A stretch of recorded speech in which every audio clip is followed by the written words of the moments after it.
Hey, what's up? Wagwan, my Irie family, everybody okay? Ogenki deska konnichiwa. You don't know we're in Japan, so we have to lick two Japanese words. So when we say ogenki deska, you must say ogenki des, means I'm okay. Well, I'm here with a spicy story. I'm going to show you how people can be lying wicked. It was my first accident in Japan. I say first because it was more than one. I've had car, bicycle. Listen, anyways, those are for another time. I'm going to talk about this first car accident. So it was once upon a time. It was a rainy evening. So of course, it's raining. So it's going to be a little bit darker. Cruising down, just drop off one of my friends. It was about 6-7 o'clock in the Friday evening, and it's like, yeah, TGIF, let the Friday begin. Music blasting and stuff, because I was like under bondage in my own apartment, where I was living before. The walls were so thin that I could hear my neighbors snore. So, when you get in the car, you have to blast your music, because when you reach home, it's like you're under bondage, you're paying rent and you can't play music. You see me? But it's just how the things set up, you understand? So anyways, cruising down now, playing my music and thing, I say, yeah, Friday evening, and everything buzzle, everything's okay. When we reach a certain distance, about 5 minutes away from dropping off my friend, I saw a bicycle man. I saw when he glimpse across the road. Jamaicans say glance. Look around and and stuff. And then he was making his way across. He did not see the car. I don't know why, because I had to turn on the light. But I said that it was extra dark. It looked when rain fall already. And then that area was well lit. Hey, I saw the man coming in. Picture this. So I was going down the road, right?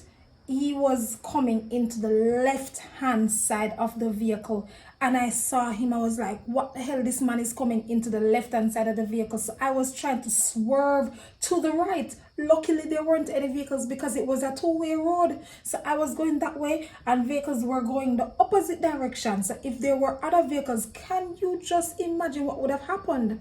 Hey, let me tell you, man. I said, Jesus, the man not stop. I said, bombard, what the man do? So me try to go over now. Let me try to tone down the Jamaican patois for persons who don't understand patois. I was trying to swerve out of the man to swerve to the right-hand side of the road. So, can you picture it? I was swerving, he was still coming. I was like, what the hell is this? Boom. The man ran right up into the car, the left-hand side of the car. All I had to do was just continue to the right hand, and there weren't any parking places or anything like that, so I had to park on the curb. I had to park on the curb, and can you just imagine?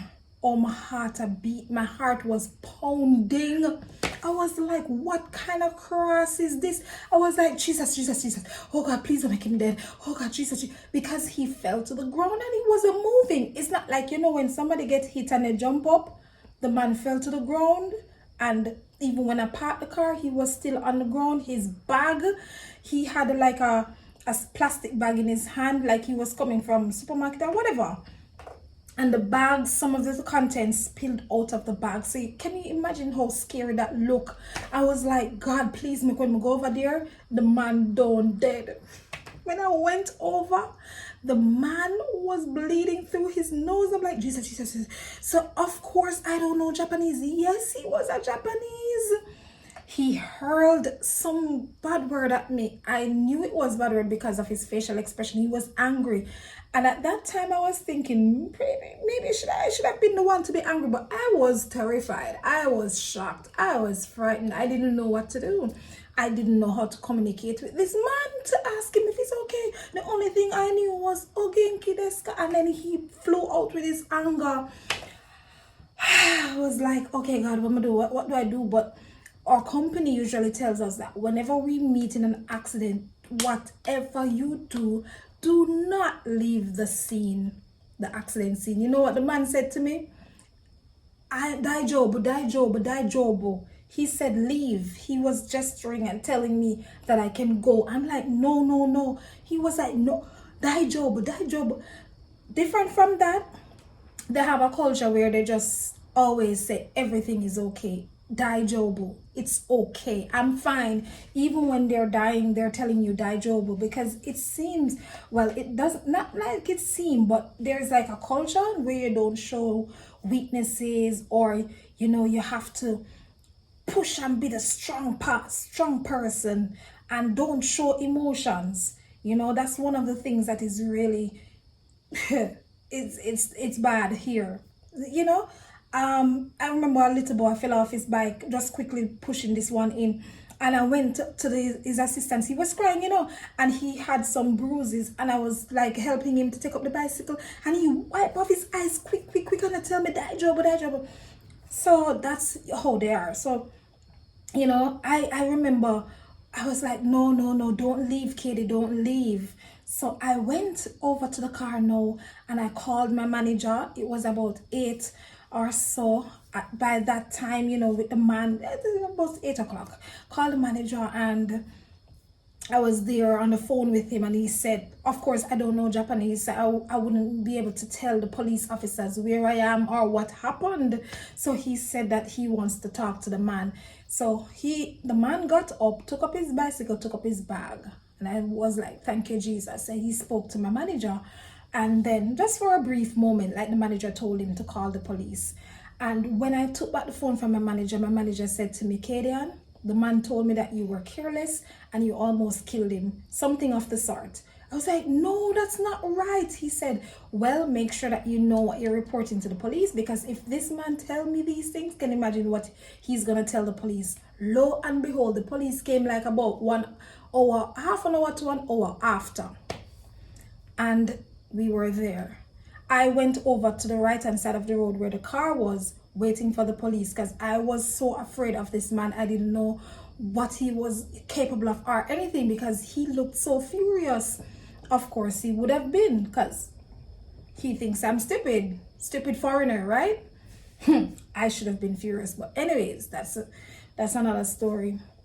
So he was standing over on the other side of the road. I was standing on the right, he was standing on the left, obviously. The police came, 3 police, a female and 2 males. Apparently one of the male was like a supervisor or something, and they started to question me in Japanese. Lord Jesus, living hell. Me tell about. Can you imagine me thinking about me going to Japanese jail? First of all, I don't know who's going to be. Well, my company would do whatever, but you don't have no family, no friends in the country. You don't know the language. I'm not going there. So anyways, they started to question me, and then the female, apparently she knew English a little, and she started to ask me she started to translate and tell me some of the things that they were saying. So she asked me, at what speed were you going? So I was like, I was trying to remember, because sometimes you're not really watching the speed or whatever, like. So she was like, you were going at 30. At that moment, being smart, Jamaicans were smart, I figured she was winking to me like, say 30, you know what I mean? So I picked up on what she was saying. She was like, were you going at 30 kilometers per hour? So I was like, yeah, I was going at 30, but really and truly, I wasn't going fast, because as me say, I don't do road. People say my drive. Persons commented that my drive like old man. Sometimes on the highway, yeah. And your lyric, your tune and your, but other than that, I don't really do road like that. Drive good. You see me? It's not because it's me, but anyway, I told them, and she told them 30. They asked me some other questions. I could tell them, I know I wasn't going fast, because I could tell them that I stopped at the first stoplight, and then I stopped at the second stoplight. Like, I remember those details. And then after the second stoplight, there was this man coming into the vehicle. I was trying to swerve out, hence why I end up on this side of the road. So they went over to the man now and took his information, and came back to me to tell me that the man said he was hit from the pedestrian crossing. I was like, no, that's a lie, that's a lie. Me fi translate what is lie in Japanese. I said, look here, una na go carry me down and no Japanese jail tonight. We're not having it. So whatever it may be, this man not in a lie. I say, when they seem like they couldn't understand me, because all me tell them say, I was telling them that he was not on the pedestrian crossing. All right, if you're Jamaican, you know how Jamaicans are. They will just walk out in the road and you can't lick them. Hey, yo, lick me, you see here? You're going like a government road this. Yeah, so Jamaicans will walk out into the road.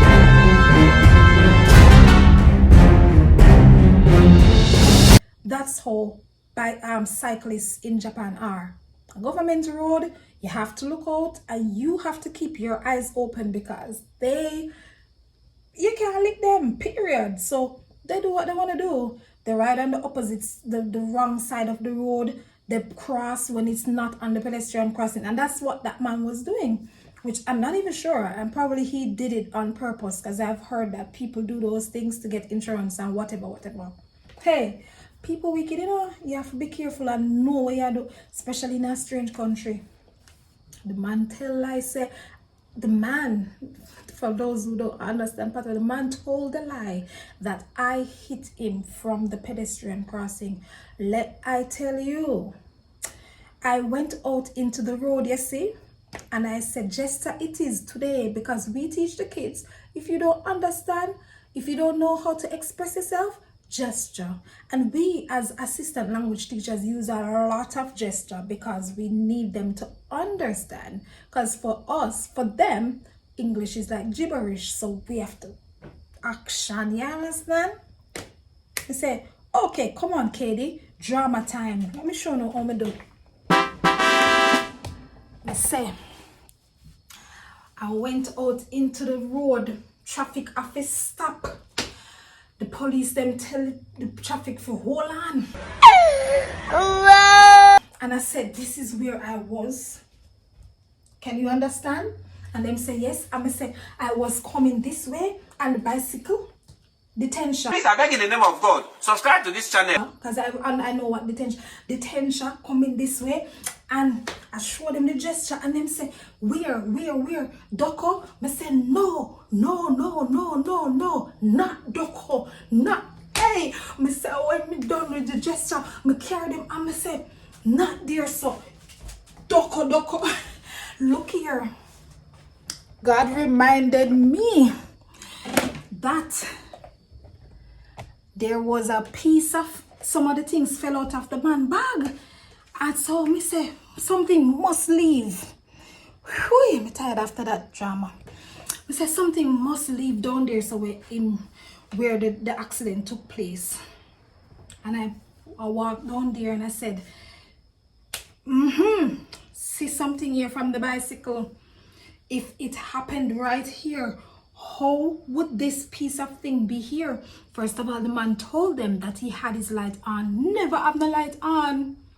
Because when I was approaching him, I realized he was coming into the car. He had no bicycle light on. The man turned on the light on the bicycle, showing them, the police, them, that he had his light on. I said, what a man lie. And then, oh Lord. Anyways, I showed them and I said, see, something from the bicycle. This is something. No, it wasn't from the bicycle. It was from my car. It was from the car mirror, the piece of mirror. Because obviously, if he was coming into the right side of the vehicle, the right mirror would have gotten hit. So I showed them and them figure say, okay. Because them look and them say, oh, the mirror piece drop off and whatever. And they called ambulance and brought the man to hospital. Me and them out there 2 hours. The people them have me, I think it was cold, I don't remember, but for 2 hours taking pictures. Them take picture here, so them take picture there, so them take picture with me, them take picture with I pose one piece of picture taking and photo shoot out there with the car. After them finish, they say they want, so the girl was talking to me one away and she was saying, oh, you're from Jamaica. And she was asking me if we drive on the left hand side or the right hand side. We drive on the left, the same side that Japanese drive. So she was talking to me a little bit and said that she studied in America, and so she knew a little English. I'm like, okay, all right, thanks. I say, God, you always send somebody, because imagine being surrounded by only Japanese and you don't even know the language. And then this man is going to tell a lie on you.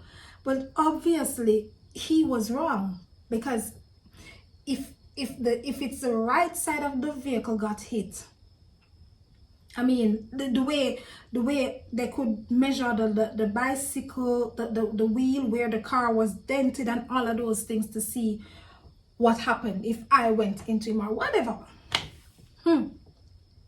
After all of that, they asked me for my residence card. I gave it to them. They said it wasn't enough. It wasn't expired. Nothing was wrong with it. They said it was not enough. They need my passport. I said, I don't walk with my passport. My passport is at home.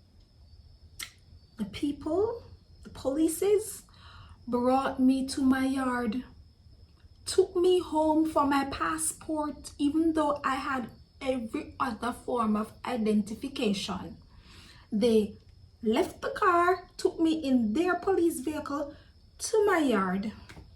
I say, oh, it's a spy thing, because phone people come and lick up my car. A spy thing. Okay. We went home, get my passport. They brought me to the police station. First time in a Japanese police station. Now, if anybody know how Japanese do them thing, sometimes they might jump up and run up and look, and when it comes down to foreigner, it's like, oh, it's another foreigner, nervousness, and one piece of translation of stuff, translate, and them look and them copy. You know, when we look, minutes to 1 a.m. I just kindly go and told them that they know where I live, so obviously I'm not gonna run away. Please to let I go home, because I had work in the morning and I want to go home and I want to get some rest, and whatever it is that they're translating and whatever it is that they're doing, obviously I don't need to be there. Why would I need to be there while you are doing your work? I said, look, you not gonna spite me. Please to take me home. Them come and they brought me back to the car and I drove home. They said that if the man press charges or whatever, I would have to report to the station probably like 3 days out of the week or something of the sort. I would have to go there. I'm like, I can't even be bothered with this. I don't have the time. So of course, when you work with a company, like a company sponsor your visa, meaning they bring you into the country, they help you in many ways. They should. So my company intervened, because of course the communication gap. So of course I did the report, my company did the thing, the insurance paid for the man's medical bills and stuff, and he dropped it. The man, no lie, I tell, he knew it was a lie, so he dropped it, and I didn't have to go back to the police station. And even one of the police officers emailed me afterwards to ask me if I'm doing, if I'm okay, because me and him turned friend and laughing. I'm like, yeah, thank you, Jesus. What a something. What a thing. If you go here, say me lock up in a Japanese prison, don't know nobody here. My people in Jamaica fretting. Tell them, man, I say in everything, you must just be careful. Put God first and have sense. Usually I panic if a baby fall off of the bed, maybe like, but I don't know, God gave me the strength that evening for me to even do the dress straw. What? What's that? Anyways, thank you so much for listening to my story. Thank you for watching, liking, sharing, subscribing, and I'll see you in another video. Big up on yourself and enough respect. Stay safe, all right? Bless up.